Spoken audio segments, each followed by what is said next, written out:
querido embajador de la República Federal de Alemania, querido vicepresidente de la Comunidad Autónoma de la Región de Murcia, querido portavoz del Gobierno, querido alcalde de Murcia, querido presidente de la Asamblea Regional, queridos patronos, querido presidente del Casino. No pretendamos que las cosas cambien si hacemos siempre lo mismo.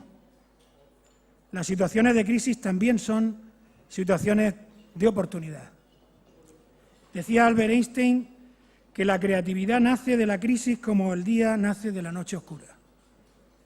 Es en la crisis cuando nacen la inventiva, los descubrimientos, las grandes estrategias. Quien supera la crisis se supera a sí mismo, sin quedar superado.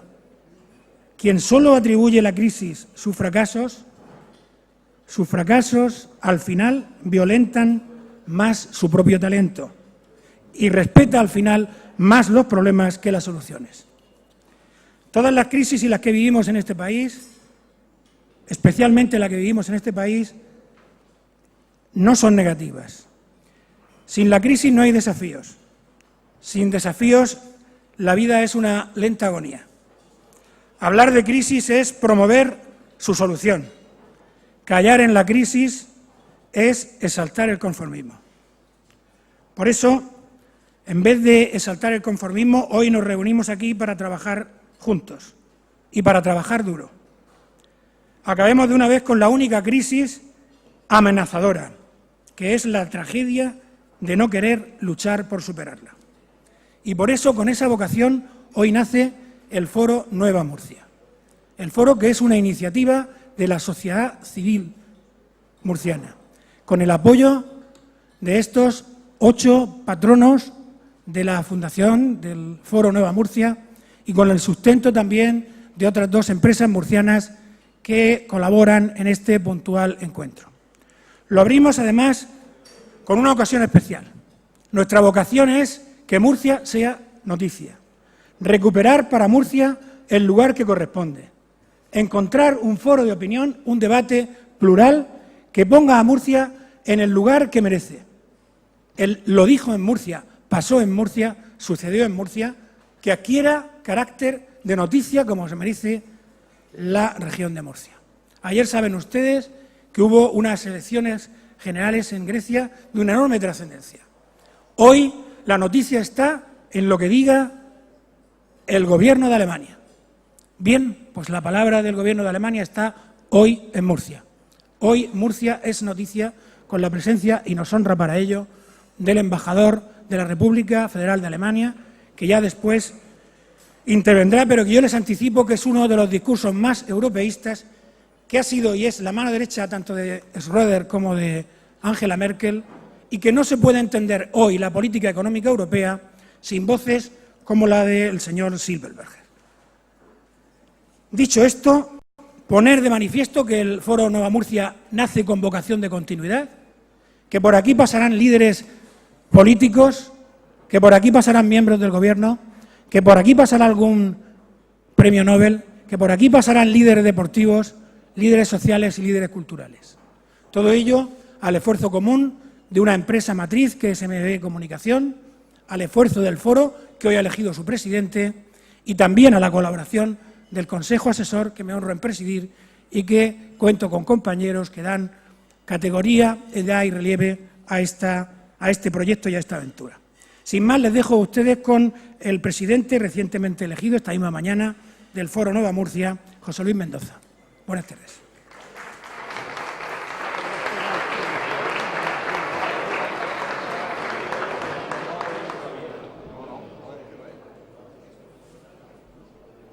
Excelentísimo señor embajador de la República Federal Alemana en España, excelentísimas y ilustrísimas autoridades, queridos amigos todos, para mí es un honor pues que no merezco ser el presidente durante esta primera etapa de este nuevo foro que nace en Murcia con la vocación que ya don José Antonio Ruiz Vivó ha dicho.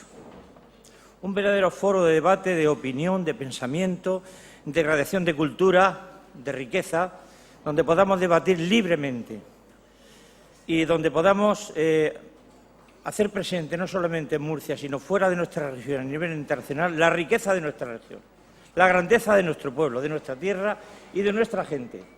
Es un pueblo que ante las dificultades se crece. Nosotros no nos arredramos porque pasemos un momento de profunda crisis económica, social, cultural, quizás fruto de una profunda crisis de valores, tan necesarios en estos momentos. Estoy seguro que esta experiencia de crisis que todos estamos viviendo es necesaria. Todos la necesitamos para reflexionar, para resolver tantos problemas pendientes de resolver y para hacer las cosas bien. Desde este foro agradezco a todos los miembros, a todos los restos de patronos el que hayan querido que yo inicie la presidencia durante un periodo de tiempo. Y con el apoyo de ellos y con el apoyo de todos vosotros, confío en que con la presencia de personalidades de relieve mundial, internacional y nacional, hagamos una labor constructiva importante para nuestra región, generando riqueza, generando pensamiento, generando conocimiento, generando vida, a una región que lo necesita, a una región rica de valores. Murcia necesita ser conocida dentro y fuera de España e internacionalmente, y con este foro pretendemos que sea conocida, por los valores que encierra y por los valores que tiene. Así que, querido embajador, está usted en una tierra que ama profundamente al pueblo alemán, que quiere vivir en comunión con todo el resto de Europa, porque es parte de Europa y quiere recibir la ayuda de Europa que necesita a través de usted como representante del Gobierno alemán en España. Le deseamos una buena estancia aquí y espero que nos pueda conocer a fondo y que haya una relación biunívoca de apoyo, de amor, de reconocimiento y de servicio común. Muchísimas gracias y tiene la palabra. Bien, habrán observado ustedes que han pasado las azafatas para reclamarles preguntas que serán trasladadas al embajador en una moderación, en una charla coloquio para que sea más periodística, dirigida lógicamente por un periodista de nivel, un gran periodista como es el director de La Verdad, Alberto Aguirre de Cárcer. Buenas tardes y bienvenido. El embajador de Alemania en España no necesita mucha presentación, de todos es conocido la vocación europeísta y el importante del embajador y el importante papel que está desempeñando ahora mismo Alemania en la crisis de la deuda soberana, ¿no? Yo creo que para que nos dé tiempo a poder formular las preguntas que muchos de ustedes ya me han hecho entrega, creo que lo más sensato es oír al embajador y posteriormente proceder a hacerle las muchas cuestiones que nos suscita su visita en este momento que, como antes ha explicado José Antonio Ruiz Vivo, es especialmente relevante, no solamente para nuestro país y nuestra región, sino para el conjunto de la Unión Europea. Así que, sin más, embajador, cuando quiera, puede usted empezar. Gracias.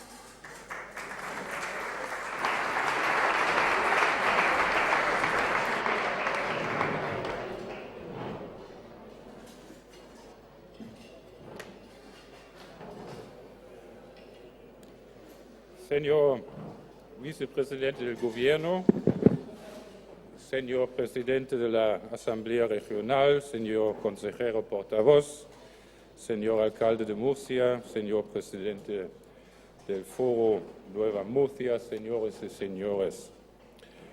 Pues para mí es verdaderamente un gran privilegio estar con ustedes hoy aquí en esta primera reunión del Foro Nueva Murcia y quiero felicitar a los iniciadores como a su presidente y los miembros y patrocinadores para la creación de este foro. Creo que va a ser una gran aportación al desarrollo de esta región en lo económico como en lo político, sociedad civil.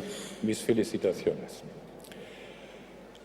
Hablando de economía, el paro está ya más alto que 5.000 millones. Un sistema de pensiones insostenible.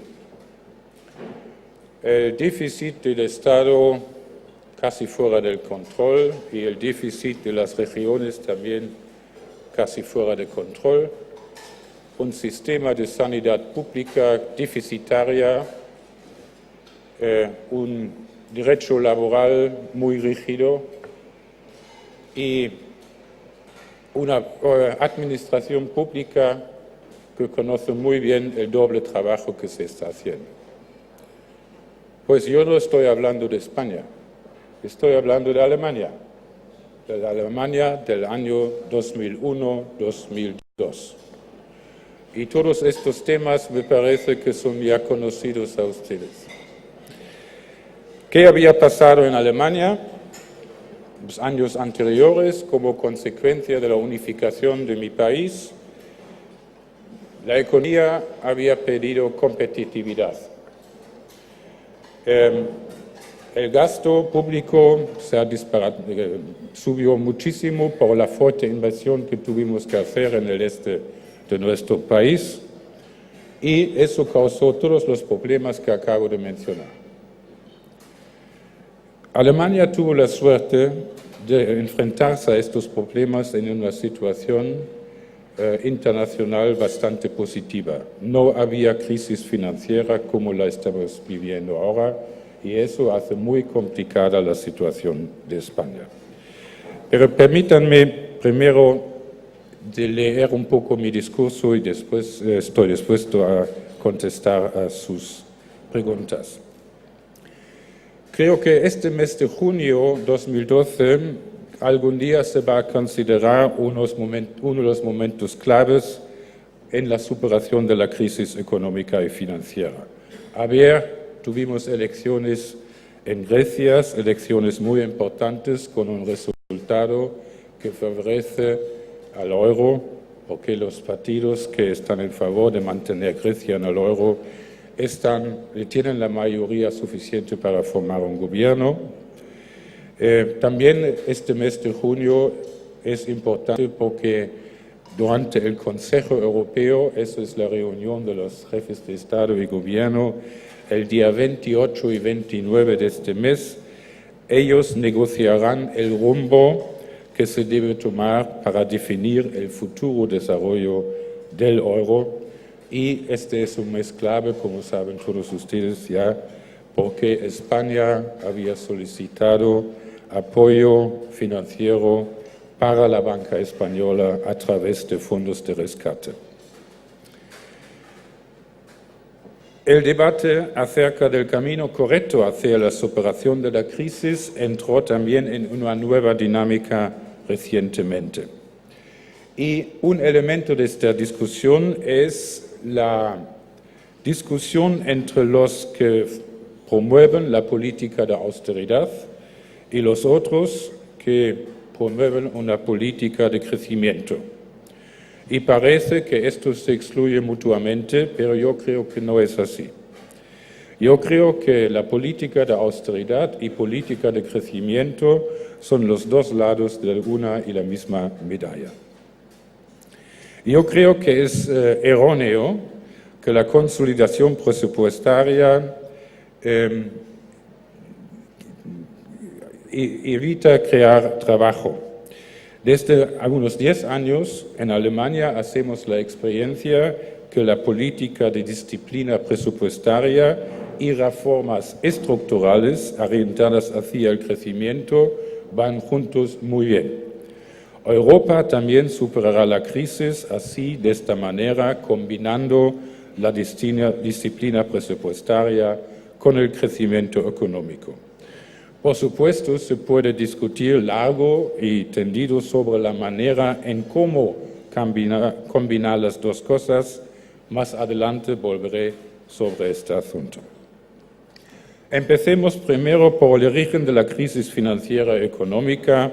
Comenzó, como sabemos todos, hace 4 años con la crisis de los préstamos subprime en los Estados Unidos y la quiebra de Lehman Brothers en Estados Unidos, y de ahí evolucionó una crisis coyuntural y bancaria en todo el mundo.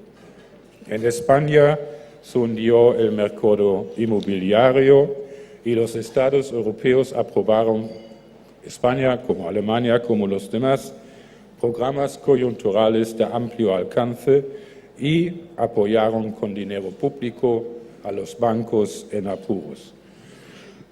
Quiero recordar aquí que también mi país tuvo que rescatar algunos de sus bancos con miles de millones de euros. Esta situación condujo al borde de la quiebra sobre todo a estos estados que los años anteriores se habían endeudado con ayuda de dinero barato.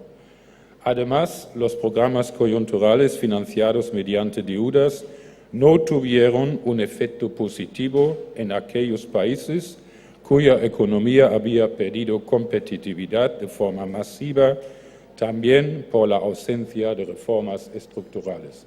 Y creo que también aquí en España vimos un programa coyuntural que tuvo realmente poco efecto en la economía real.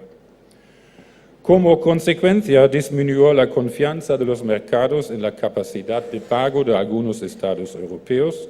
Esto, a su vez, hizo que aumentaran los tipos de interés que estos estados tienen que abonar por la obtención de dinero fresco.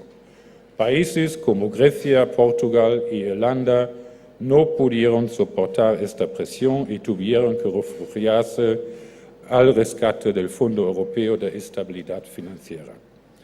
Y después de haberse hundido el mercado inmobiliario, también aquí en España, algunos bancos deben ser recapitalizados con ayuda de los paquetes de rescate europeos. Yo creo que estamos de acuerdo que la causa de la crisis se debe de buscar en el endeudamiento desbordado de algunos estados, así como en la pérdida de competitividad. Este último, por su parte, ha contribuido a los desequilibrios, por ejemplo, en el comercio bilateral. Estas son las causas contra las que hay que luchar. Señoras y señores, Europa ya ha progresado significativamente en la lucha contra estas causas. Todos ustedes han podido seguir este hecho en los periódicos en los últimos meses.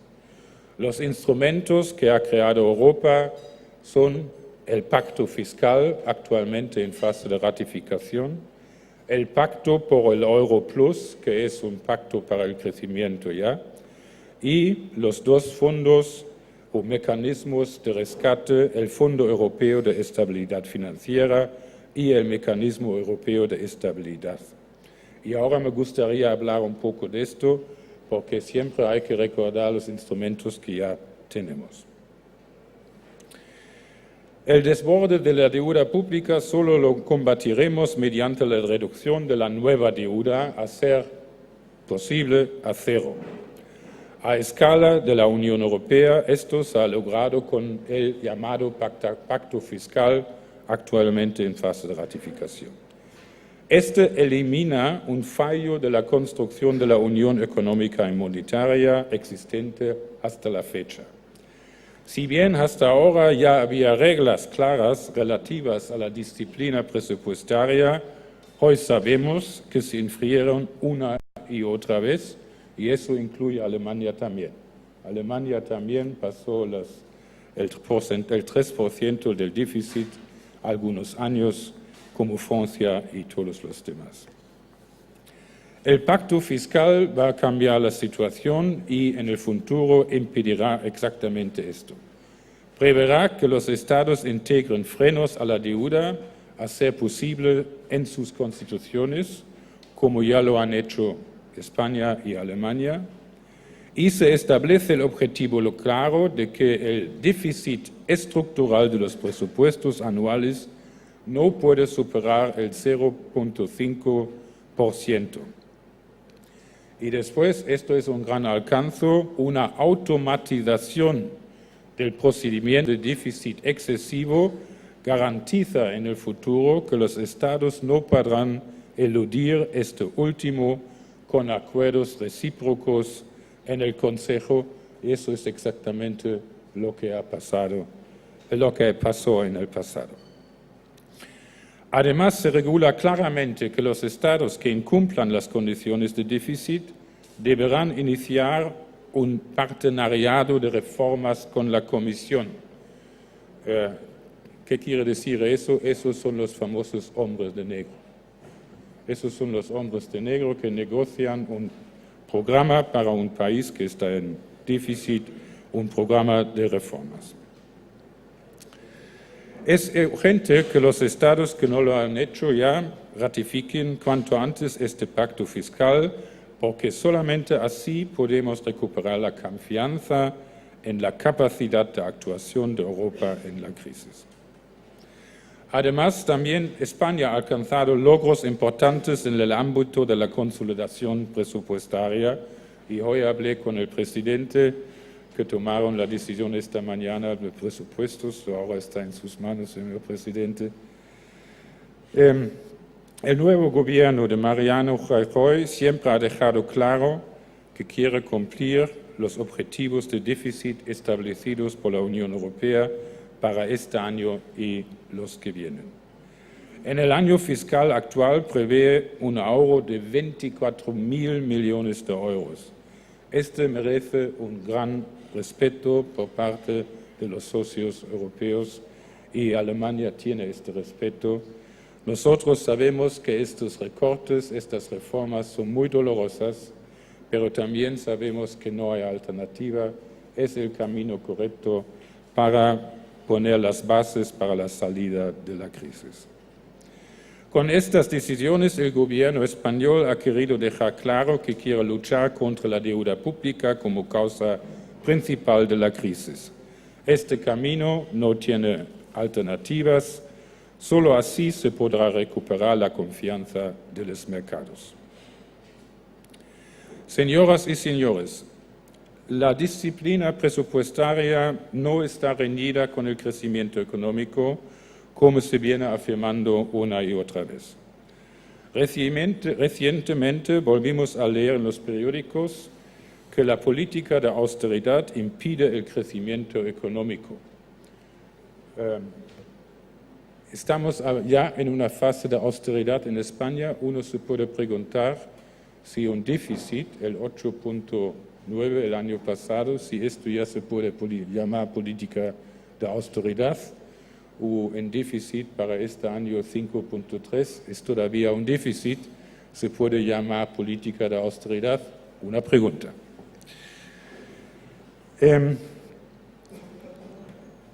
La idea es, con esta idea se tiende a ignorar que la verdadera causa de falta de crecimiento se debe buscar sobre todo en una pérdida de competitividad de algunas economías europeas y creo que también de la española.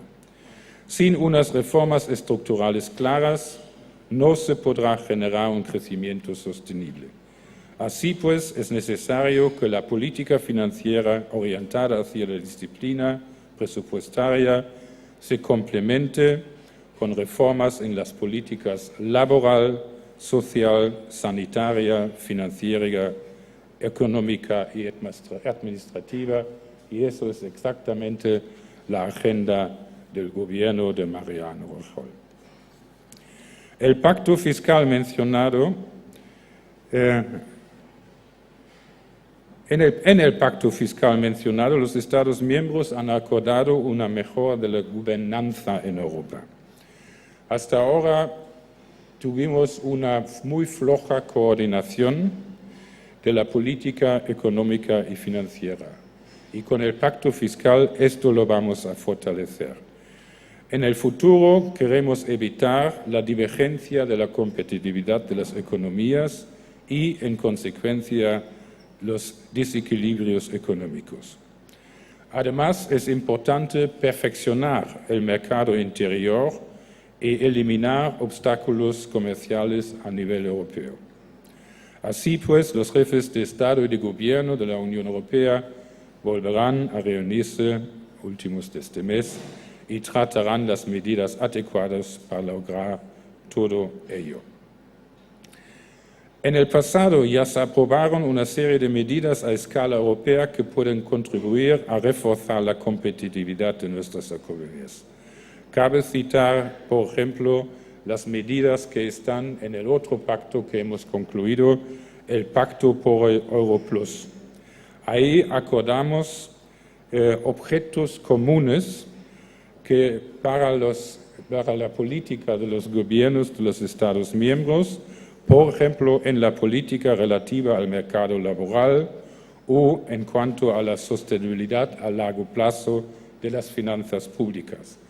Y la implementación de estos objetivos comunes es política nacional, pero en Bruselas tenemos los mecanismos para controlar si los gobiernos, tanto el español como el alemán, francés o checo, hagamos nuestros deberes.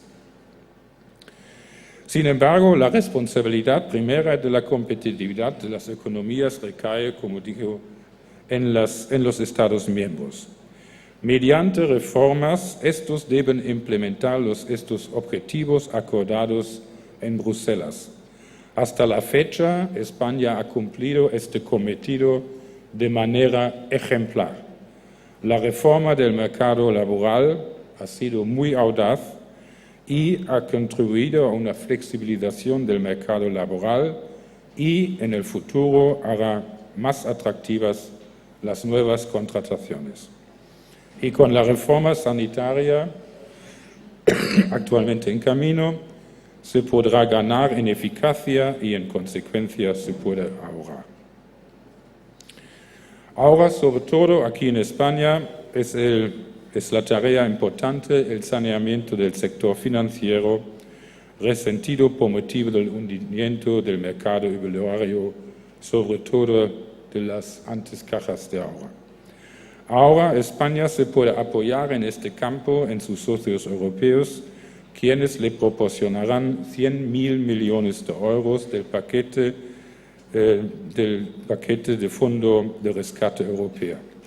Con esta tarea gigantesca, la Troika, y eso es el Banco Central Europeo, la Comisión y el Fondo Monetario, estará a su lado y será quien vigilará las reformas del sector bancario. Estamos hablando siempre del sector bancario, no estamos hablando del Estado, sector bancario.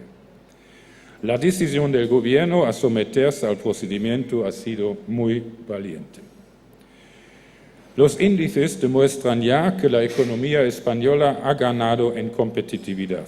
Así, por ejemplo, en los últimos meses, los costes unitarios del trabajo han disminuido, lo que ha facilitado la exportación, por una parte, y por otra, abre la perspectiva a nuevas contrataciones. Como se ve, con su política, la Unión Europea y el Gobierno de España han sentado las bases del crecimiento futuro. Así pues, no hay alternativas a una política que genera crecimiento económico con el refuerzo de la competitividad. En Alemania, como acabo de mencionar, hicimos las mismas reformas en los años 2002-2003.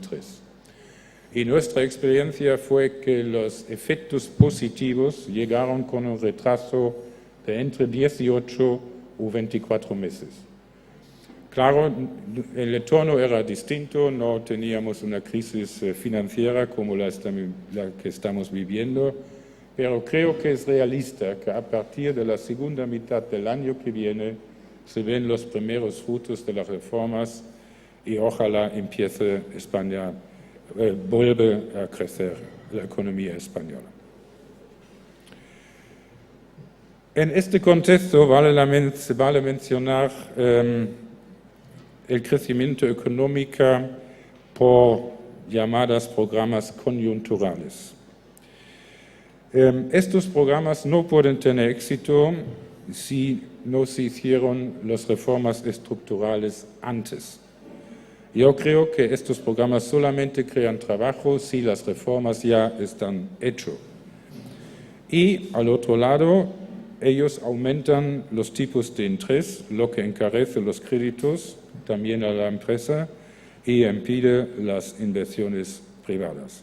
Por lo general, el riesgo es un estancamiento unido a una inflación, como lo hemos visto durante 10 años en el Japón, por ejemplo. Y a aquellos que exigen dichos programas coyunturales, les digo claramente, con nuevas deudas no podremos superar la crisis económica y financiera, que en primera línea es una crisis de deuda pública y Bueno, eso lo dice en Alemania, yo sé que no es verdad, el fuego no se puede apagar con fuego. No obstante, es correcto e importante que realmente aprovechemos los recursos financieros existentes a escala de la Unión Europea. Ahí, en los fondos existentes, todavía hay miles y millones de euros sin gastar que se pueden usar ahora para objetivos razonables, por ejemplo, la promoción de las pymes o la creación de trabajo, de empleo, especialmente para los jóvenes, para investigación y innovación o la creación de nuevas empresas. También es una idea atractiva y cuenta con el apoyo de mi gobierno de aumentar el capital del Banco Europeo de Inversiones por 10.000 millones de euros.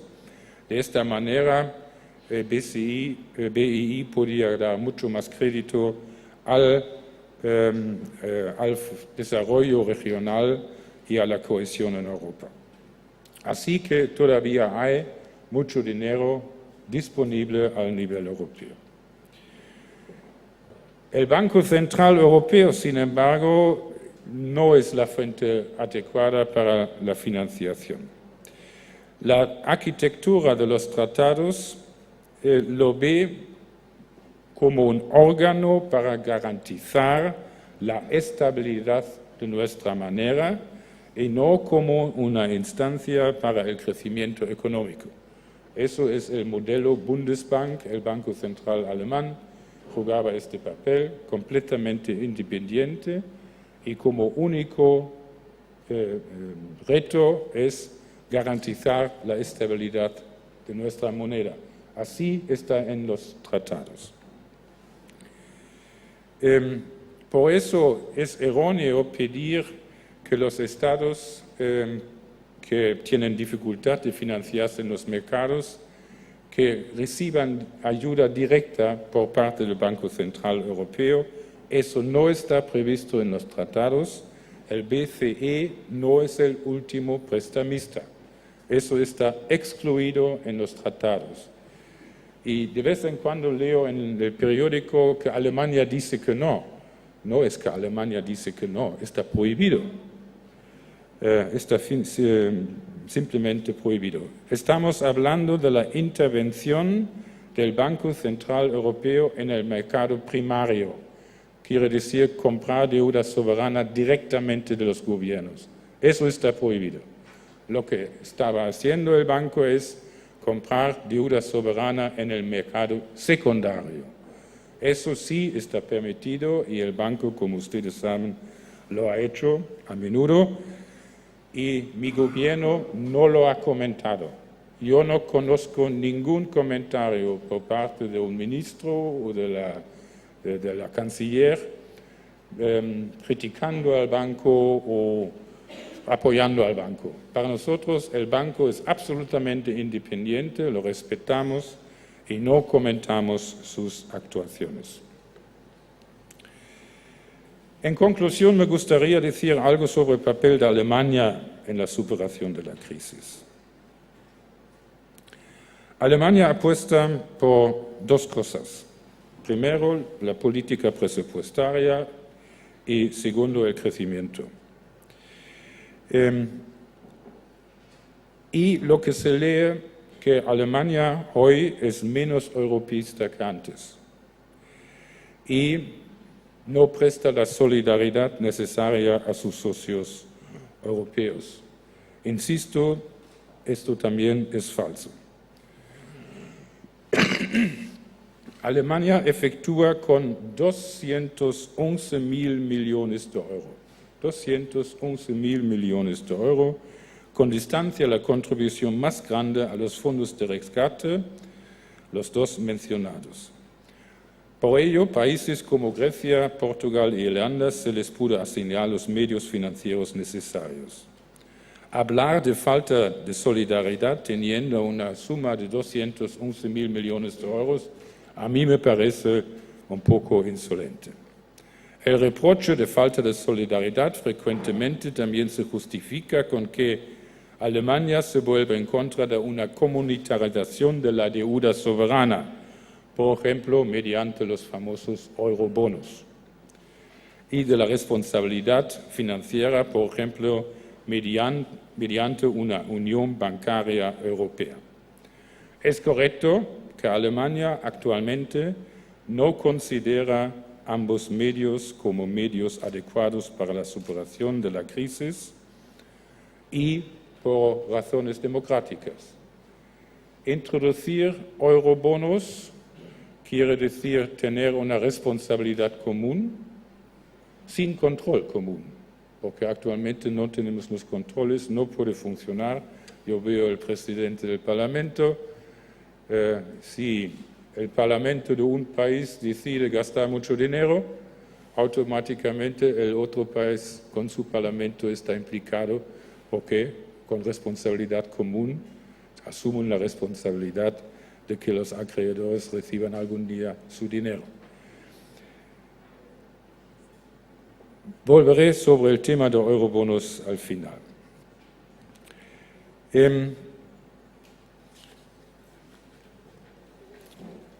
Ahora, para estabilizar el euro a largo plazo, ¿qué va a pasar en la próxima cumbre?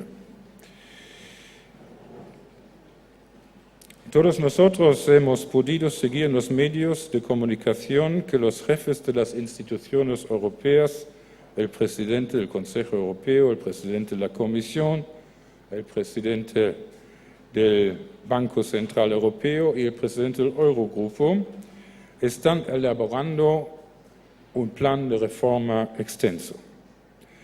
Las primeras ideas ya han penetrado hacia el exterior.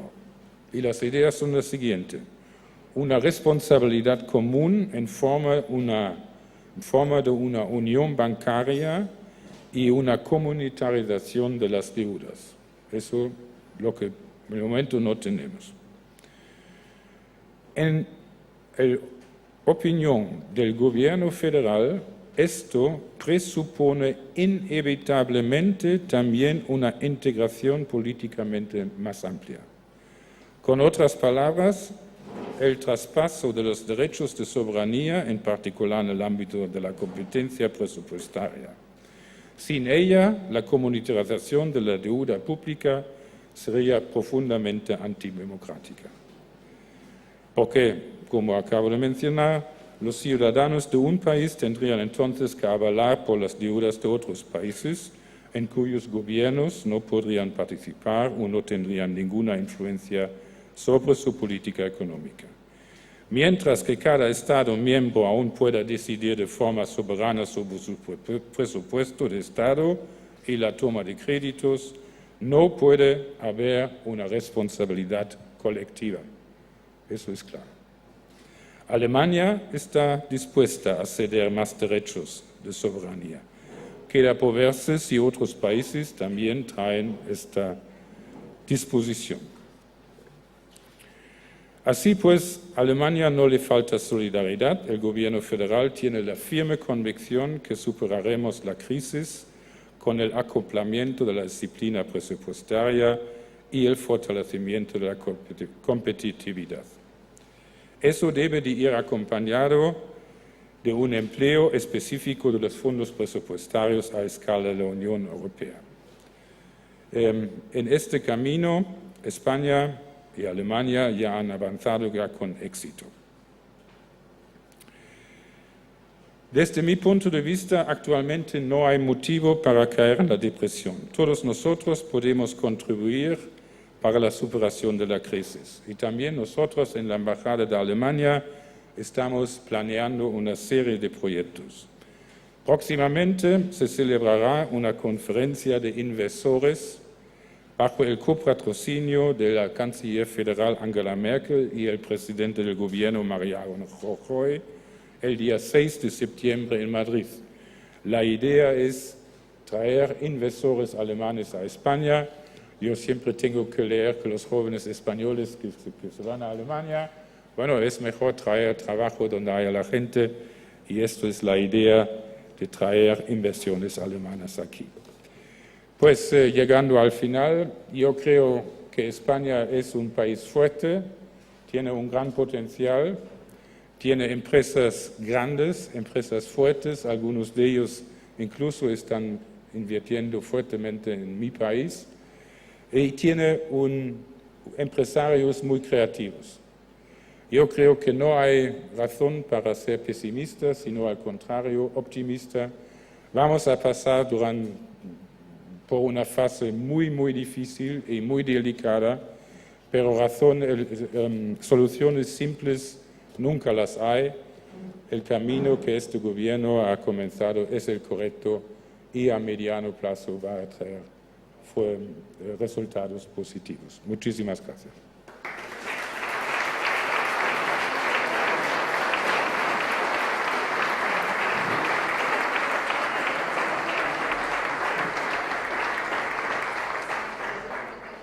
Quisiera agradecer al embajador. La claridad es positiva. Yo creo que no ha quedado ninguna duda sobre cuál es la posición de Alemania en esta situación, en esta coyuntura tan adversa.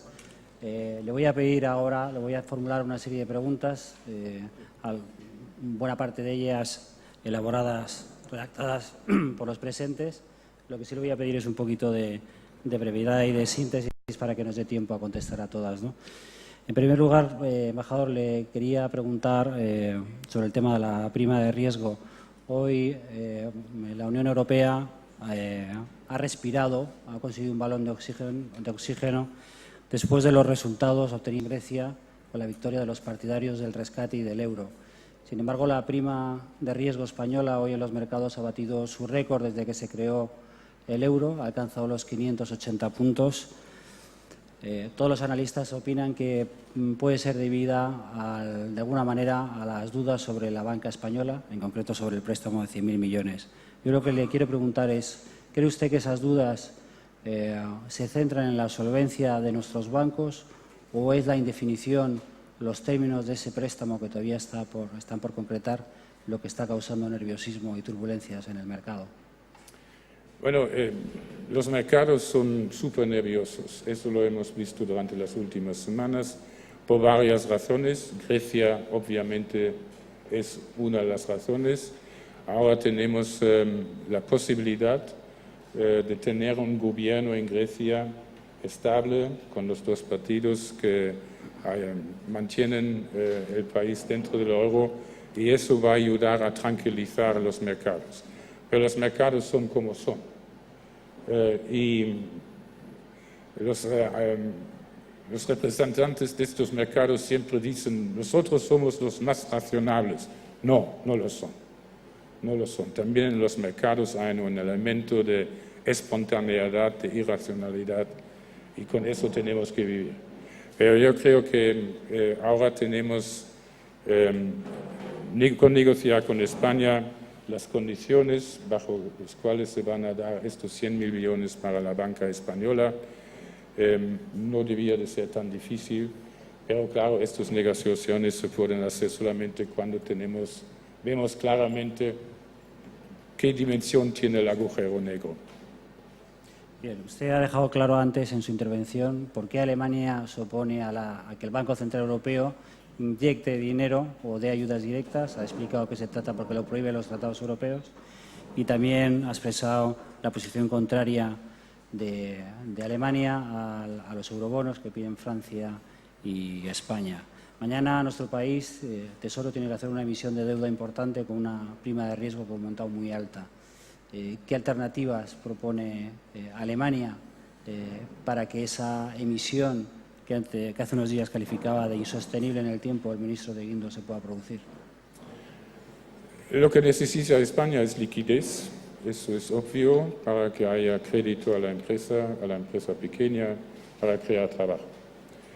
En el pasado hemos visto que el Banco Central Europeo ha actuado de dos maneras.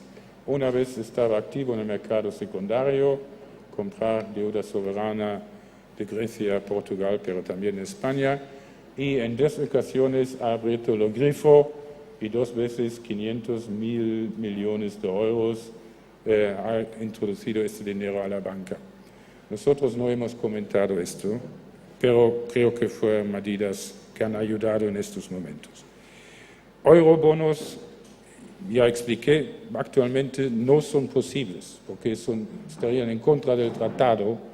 En el Tratado de Maastricht hay una cláusula, un artículo que se llama No Bail-out Clause en inglés, y eso dice claramente que cada Estado es responsable por la deuda nacional y que no hay una responsabilidad común. Está excluido, por eso Eurobonos no funciona. El segundo elemento que se ha discutido últimamente es si los bancos podían tener acceso directo a los fondos de rescate. Y también dicen, Alemania dice que no, la señora Merkel dice que no. No, Alemania no ha dicho no, porque no hace falta, porque en el fondo de rescate, en los textos, está prohibido. Está simplemente prohibido. Y lo que está prohibido no se debiera hacer porque necesitamos más respeto para las reglas que hemos acordado. Bien. Tengo una pregunta que formula Begoña García Retegui, portavoz del Grupo Socialista en la Asamblea Regional. Es una doble pregunta. Le pide su opinión sobre la flexibilización de objetivos de déficit para Estados como España. Y, por otro lado, si cree usted que cabe, para que la austeridad sea compatible con el crecimiento, algún tipo de medida que contribuya a algún tipo... Perdón, repito la pregunta. En primer lugar, la opinión que tiene sobre la flexibilización de los objetivos de déficit para Estados como España. Y, por otra parte, si cree que para conseguir esa compatibilidad entre la austeridad y el crecimiento caben determinadas medidas como la redistribución radical de la renta, por ejemplo, por la vía de la subida de los impuestos a las rentas más altas. Bueno, flexibilidad.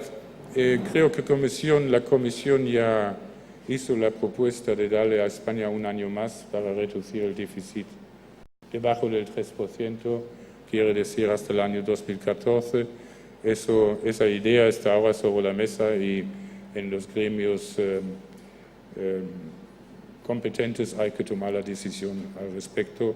Hasta ahora yo no conozco ninguna posición de mi país, pero supongo que eso sería una solución adecuada para España.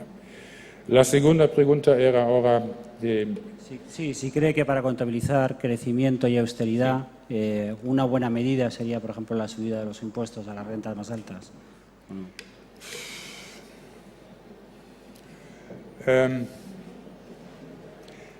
Todo sistema tiene que ser un sistema justo. En Alemania, cuando hicimos las reformas, siempre miramos que la parte de la población más fuerte, que llevaba un peso más fuerte que los que no podían llevar este cargo. Yo creo que es un elemento fundamental para la aceptación de medidas de ajuste y de recortes. Siempre hablamos mucho de Grecia. En Grecia los más ricos no pagan impuestos. Eso no es algo que dice el embajador de Alemania en España, sino lo dijo el ministro de Hacienda de Grecia. Y eso, creo, no es justo. Yo creo que los fuertes también tienen que llevar más carga que los que no pueden llevarla, ¿no? Tiene que ser un balance. Antonio Escolar le pregunta, ustedes tuvieron grandes problemas políticos con los Länders y con los bancos regionales. ¿Ve usted algún paralelismo con la situación española? Y, en segundo lugar, le pregunta cómo cree que deberían reconducirse las comunidades autónomas en nuestro país para hacer frente, obviamente, a esta crisis. Eso es una pregunta. Cualquiera de ustedes podría dar una respuesta, pero un diplomático alemán debía de dar una respuesta.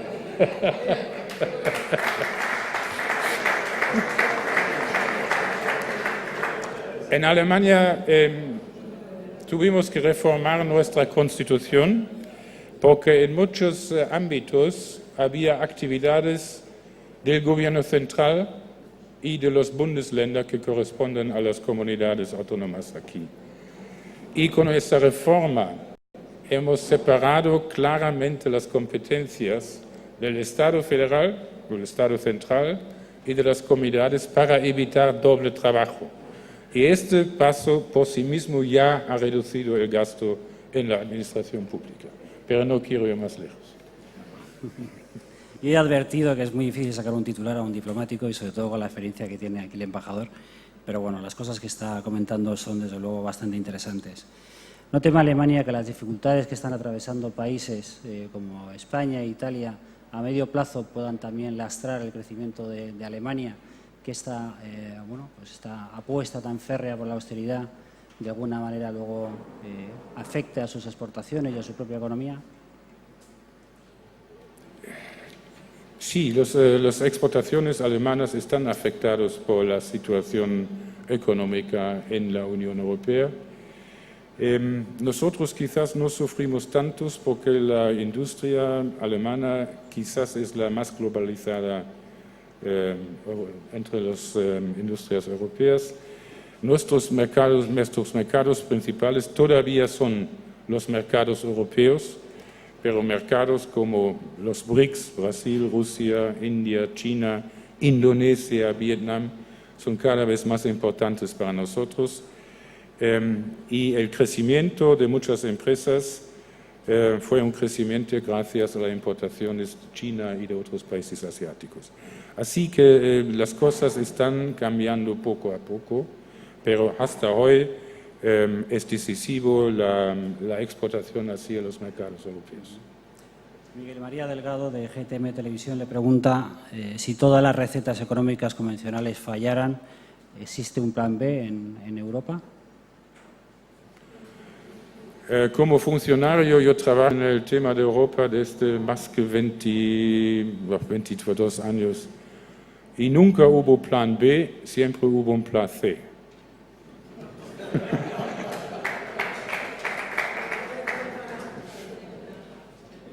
Bien, Juan Antonio Mejía le pregunta si fue bueno para afrontar la crisis económica el gobierno de coalición CDU-SPD. ¿Cree que ha sido positivo? Sí, la experiencia en Alemania de la gran coalición ha sido muy positiva. Yo pertenecía a este gobierno como secretario de Estado en Asuntos Exteriores y en esta situación tan dramática, los meses que vivimos después de la caída de Lehman Brothers, muchas cosas son más fáciles cuando tienes un gobierno de gran coalición, pero este es el sistema político alemán, que es bastante diferente al sistema español, así que la experiencia de Alemania no se puede trasladar uno a otros países, eso no. Alemania es una sociedad que siempre está en búsqueda del consenso y eso también vale a los partidos políticos, con la excepción con el partido Die Linke, eso corresponde un poco a la izquierda unida. Todos los demás partidos políticos comparten muchas convicciones. Quiero decir, los demócratas cristianos, socialdemócratas, verdes y liberales. Jerónimo Lajara, de la UCAM, le pregunta cuánto tiempo tardó Alemania en recuperarse y empezar a crecer tras las primeras medidas de austeridad. Como dije yo, en esta experiencia fue después de 18 meses se vieron ya los primeros brotes verdes, como dicen aquí, y se anunciaba ya el crecimiento. Eso fue a partir de 2005, se puede decir que la economía alemana ya estaba creciendo. Hay varias preguntas que son la mitad políticas y la mitad futbolísticas. Y hay alguna que voy a intentar sintetizar en una, y es que hay quien en la sala pregunta si Grecia elimina en la Eurocopa a Alemania, eso puede tener alguna consecuencia para la economía. Si juegan el mejor fútbol, ¿por qué no? De acuerdo. ¿Qué cabe esperar de la reunión del G20? Porque lo que se está, la principal conclusión que se traslada es que va a haber un frente común contra las políticas de Merkel para intentar que relaje los objetivos de austeridad y ponga más el foco en el crecimiento. ¿Cree que va a haber un cambio sustancial y que va a ir por ahí esa reunión? Bueno, yo leo siempre que hacen frente contra Angela Merkel. Yo participé, yo no sé, en más que 70 cumbres. Eso es una vista un poco simplista, ¿no? los jefes siempre están buscando la mejor solución y para eso se necesita un consenso. Y yo creo que los G20 trabajan con consenso. Y yo creo que lo van a obtener. Pero no vale la pena intentar de forzar un miembro, sea del G20, el G7 o la Unión Europea, de hacer algo contra sus propias convicciones. Eso no puede funcionar. También en la sala se habla de la apuesta común que parece haber en el sentido de caminar hacia la unión fiscal y financiera en la Unión Europea. Y hay quien se pregunta si necesitamos un Banco Central Europeo que no solamente tenga funciones de supervisión bancaria, sino como la Reserva Federal de Estados Unidos o el Banco de Inglaterra pudiera emitir también moneda. ¿Cuál es la posición de usted? Bueno, actualmente el BCE no tiene esta función y por una simple razón. La Unión Europea no es un Estado. Inglaterra sí es un Estado, el Reino Unido. Los Estados Unidos sí es un Estado. La Unión Monetaria son 17 miembros con 17 políticas. Como acabo de mencionar, sí vamos el camino hacia más integración. Quiero decir, una política presupuestaria común, ¿no? Y ahí hay ideas muy rígidas, ¿no? Que un gobierno que quiere pedir nuevos créditos necesita la autorización de Bruselas. Estamos pensando en este tipo de reglas. Si tenemos algún día todo esto, quizás esta discusión se puede reabrir, pero por el momento no da sentido. Hay varias preguntas relacionadas con la región de Murcia en concreto. Se ha publicado recientemente que una empresa alemana del sector fotovoltaico va a construir una planta de gran envergadura en la región de Murcia. Se quiere saber si esto es el anticipo o es de una mayor inversión de Alemania en nuestra comunidad autónoma. Y luego hay una pregunta que afecta al tema del turismo. Los alemanes vienen masivamente a nuestro país de vacaciones o bien fijan aquí su segunda residencia. Sin embargo, en la región de Murcia la colonia alemana no es la más populosa, ni son los turistas que principalmente vienen a nuestra región, ¿no? La pregunta en ese sentido es si cree que esa falta pues el poco número de alemanes comparativamente a otras comunidades en Murcia se debe a una falta de imagen, de conocimiento en el exterior, en Alemania, de la región, o bien a un déficit de comunicaciones exteriores. Nosotros desconocemos el número exacto de los alemanes que pasan la mayor parte del año aquí, pero contamos entre 600 y 800 mil alemanes que pasan la mayor parte del año en España. Y tenemos 4 concentraciones, uno Baleares, Islas Canarias, Alicante y la Costa Brava. Yo creo que España todavía tiene un gran potencial en el sector turístico, también en Alemania. Cuando uno visita las ciudades italianas como Siena, Firenze, Pisa, Lucca, están llenos de alemanes. Están llenos de alemanes. Y es un turismo de alta categoría. Cuando aquí viajo a Toledo, Salamanca, Murcia, San Sebastián, Santiago de Compostela, me faltan estos alemanes. Y las ciudades españolas son tan atractivas como las italianas. Y ahí creo que todavía hay un gran potencial de turismo, no el turismo all inclusive, sol y playa, sino un turismo cultural, gente que le gusta, que se está interesada en la historia del país, en la cultura y en el buen comer, naturalmente. Bueno, ya una última pregunta, porque son casi las 5 de la tarde. Esta claramente es futbolística. Es muy probable que nos veamos las caras, Alemania y España, en la final de la Eurocopa. Voy a pedir un pronóstico en ese caso. ¿Resultado? No.